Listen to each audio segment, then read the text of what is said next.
On Friday, I sat down with the presidents of 3 other higher education institutions, President Kevin Satterlee of Idaho State University, President Gordon Jones of College of Western Idaho, and President Rick Amen of College of Eastern Idaho. Thanks so much for joining us this week. I wanted to start by asking about facility upgrades. They're a big concern for especially the older campuses. President Satterlee, what are the consequences if these updates don't get funded? Well, on our campus, we have discovered that there's just aging infrastructure. And it's a combination of both aging infrastructure and updates that are needed in order to keep up with modern educational strategies and technologies. So the ultimate consequence if we don't address these things is it impacts the educational environment, which is the fancy way of saying it will impact the student experience and their ability to get the education that they need. So these upgrades and deferred maintenance items that the governor has recommended are actually pretty critical on our campus. You both, of course, have newer campuses at College of Eastern Idaho and College of Western Idaho. Do your schools benefit from these investments, or are future upgrades on your radar? Well, Melissa, they absolutely do. And just for a little clarity, although we're 5 years old as a community college, ITech, a technical school, has been around for 35 years. So essentially the same kinds of issues President Satterlee described. And for people who aren't familiar, sorry, that's a facility that you use as a college. Sure. So the technical college became a community college 5 years ago. So the point would be that there is aging infrastructure, roofs and just all the external part, but there is a lot of upgrade that needs to happen into those campuses as well. So the infrastructure, IT, all of those things are very important to the experience. And how about at CWI? Yeah, I think it's the same thing. I mean, whether it's a university that's been around many years as Idaho State and President Satterlee's, or CWI, very young, similar to CEI, we're 30,000 students. It's a question of, do you take care of the houses that you have, if you're a homeowner analogy? And in some cases you have to build the new homes, and CWI in Nampa is 140 acres and one academic building, and so having a place to learn with classmates is important. So I think these facility investments are critical regardless of the age of your institution. And the common theme for all of us is that education is constantly changing, and that requires the environment to keep up with that. So all of us, regardless of age of facilities, have to keep our facilities modern to the educational needs, or that education ends up suffering. I imagine, especially when we're talking about things like career technical education and getting people career ready. Well, if I could expand on that, things like simulations become very important, and it's this interesting mix between a general classroom that could be used 5 years from now versus a specific classroom, and then the information technology, obviously online learning becomes important. So being able to place that kind of equipment in a concrete building adds a share of complexity. You also have to balance all of these concerns with affordability for the students. That's a huge concern in higher education across the nation, but property taxes are also a huge concern for Idahoans. So especially on the community college level, where you benefit from property taxes pretty directly, how do you balance the needs of the students with the concerns of the community? Yeah, I mean, I would just say College of Western Idaho, yes, property taxes is a part of our source of funding that allows us to put on education. Both Rick and I have mill rates, the percent of, every $100,000 of home value, we're in the $7, $8, $9 range, which is exceptional value. We say in Canyon County, you're paying more for mosquito control than you are for CWI. And so I know mosquitoes are actually very important too, but I would just say that I think we as leaders have to monitor where these sources of funding come. But it is a public, it's your sons and daughters, it's your spouses, it's your parents who may be going to a community college. You're paying $3,300 and change per year for a full-time student. It's great affordability. What it means for us, though, is we turn to additional partners. There's employers, there's individuals in the community, there's the state. Together, it makes up that revenue. But affordability, I've been saying from the beginning, we're aware of it, and we absolutely take it seriously. And so taxpayers, we know we're in a relationship, but we have to be careful that we don't overburden, but we don't deny that we need to be in a relationship, and that includes funding. So Gordon makes an important point. Again, 5 years old as a college, and we start with a mill rate of 15 per 100,000 of assessed value. Values in Idaho Falls have increased, so the mill rate has gone down. And as Gordon described, we're probably at $9.31. So the taxpayers are seeing less of a burden now than they did initially. And that's only one leg of a three-legged stool for community colleges. I know you have a slightly different funding structure at Idaho State University. How has inflation affected your ability to keep student fees and tuition down? I think inflation is one of the two largest driving factors currently in the four-year system. And by way of background, in the four-year system, we really only have two funding sources. Yes, we have grants and we have federal money, we have donations, we have sales of services. But at the end of the day, there's two drivers in Idaho's higher ed system. It's the state taxpayer support from the general account, and it's tuition. And as a philosophical point, the presidents in the last few years have tried to hold tuition flat because of affordability, because we're concerned about that. But if the amount from the legislature doesn't keep up with that, then it creates a gap. And that's right where we are. At Idaho State University, in the last 2 years, our fixed cost utilities, because we have 3 campuses across the state, have gone up $1.2 million. There has been no increase from the legislature to cover that. And we haven't increased tuition, so it just creates a pinch point. So that's a real issue on our campus is exactly how you try to meet those fixed cost increases while not increasing the cost to the students. Idaho, in our four-year institutions, we have the 6th lowest net tuition in the country already, and we want to keep it low. That's also why the governor's proposal to create a new grant program for students to go to school will lower that net cost even further.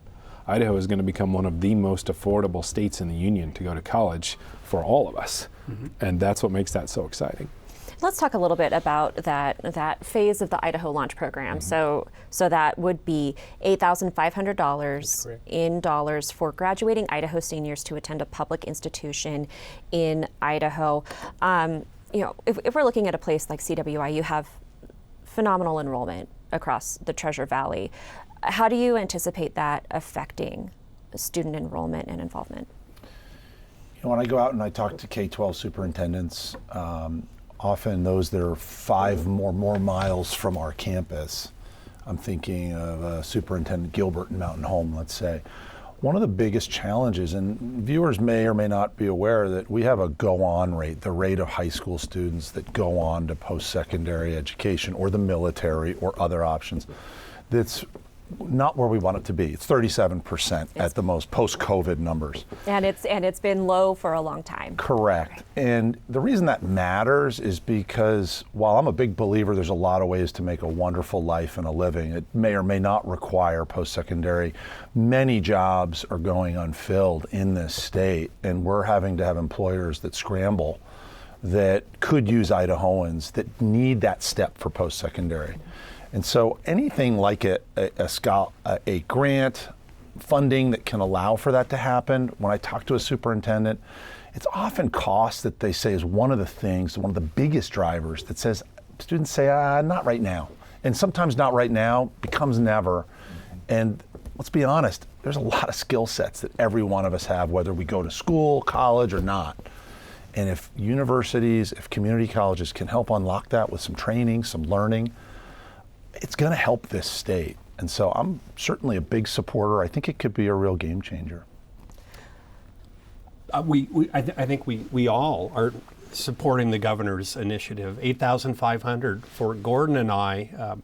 If you think about this, our annual tuition is about $3,300. So literally, a student could go to a community college virtually at no cost. And again, that's a big driver for this Go On. And then for Kevin or any of the university presidents in that realm, receiving a junior that is prepared to go into a baccalaureate program and having no debt is a significant advantage. And I think that's critical to understand too, is we're operating as a system, right? We're working together. Idaho doesn't have a system in the structured way that other states do, but we do have one in the cooperation that we all have together. Our transfer numbers at Idaho State University are steadily increasing because of the relationships we are building, and that's exactly what we want. I think it's fantastic if a student goes to one of our community colleges for those first 2 years, gets the lower price point, gets the education they need, and then moves on. That's a fantastic way to operate.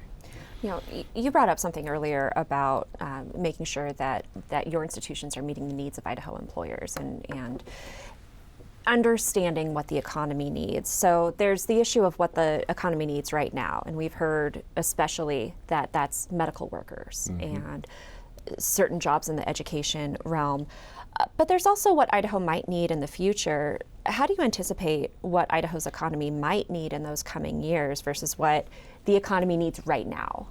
Well, that's where the concept of how we invest in the capacity building and invest in the research that we do on our campus is part of that. Part of what drives the technology that future employers need and drives the skill sets, drives the academic areas are the innovations that come out of higher education that develop these concepts and these ways of doing things, and then they get spun off into the private sector and turned into jobs.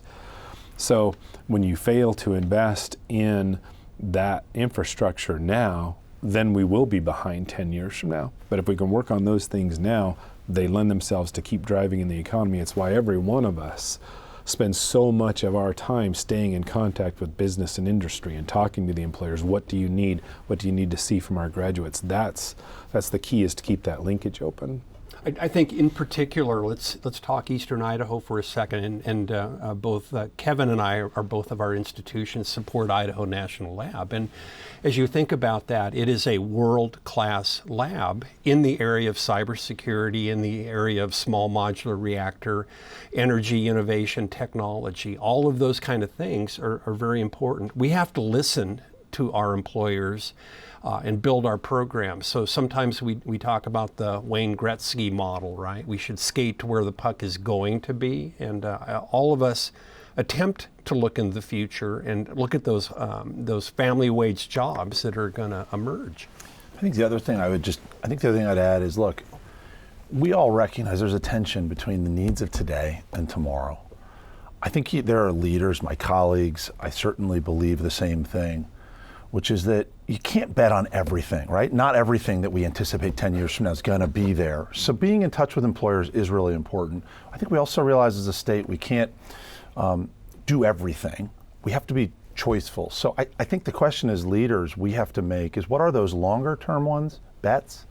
But we've de-risked it by these kind of relationships. And the one thing about Idaho is everybody's in relationship. We're still 1 degree of separation from each other, and that really is a strength of the state.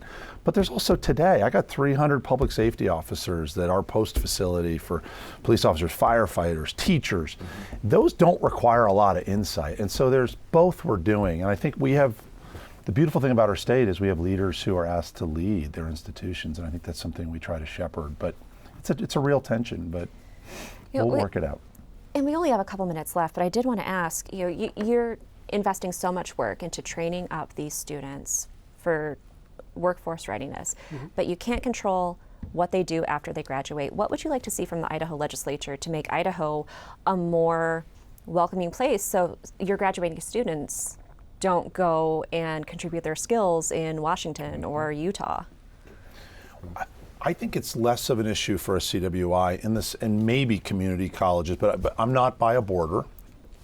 Many of our students are looking at, while the affordability, and I've said this to the legislature, most of our, virtually everything we do, if you're going to use CWI for a degree or a training, is under $12,000 total. and yet the jobs that I see in our community here are $50,000 to $100,000.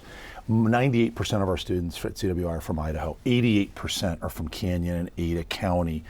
The likelihood that you'll move for a $50,000 job is much lower.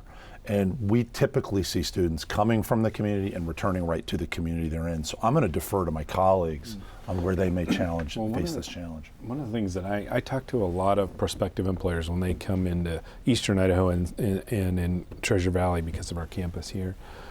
I talk to prospective employers that our Chamber of Commerce or others will connect me with because they're thinking of locating a business here or starting a business here. Without exception, every one of those employers asks the question, what is our education system like in Idaho? Before they will move here, before they move their employees here and want their families to relocate here or start the business here, they want to know we have a robust, well invested in educational system.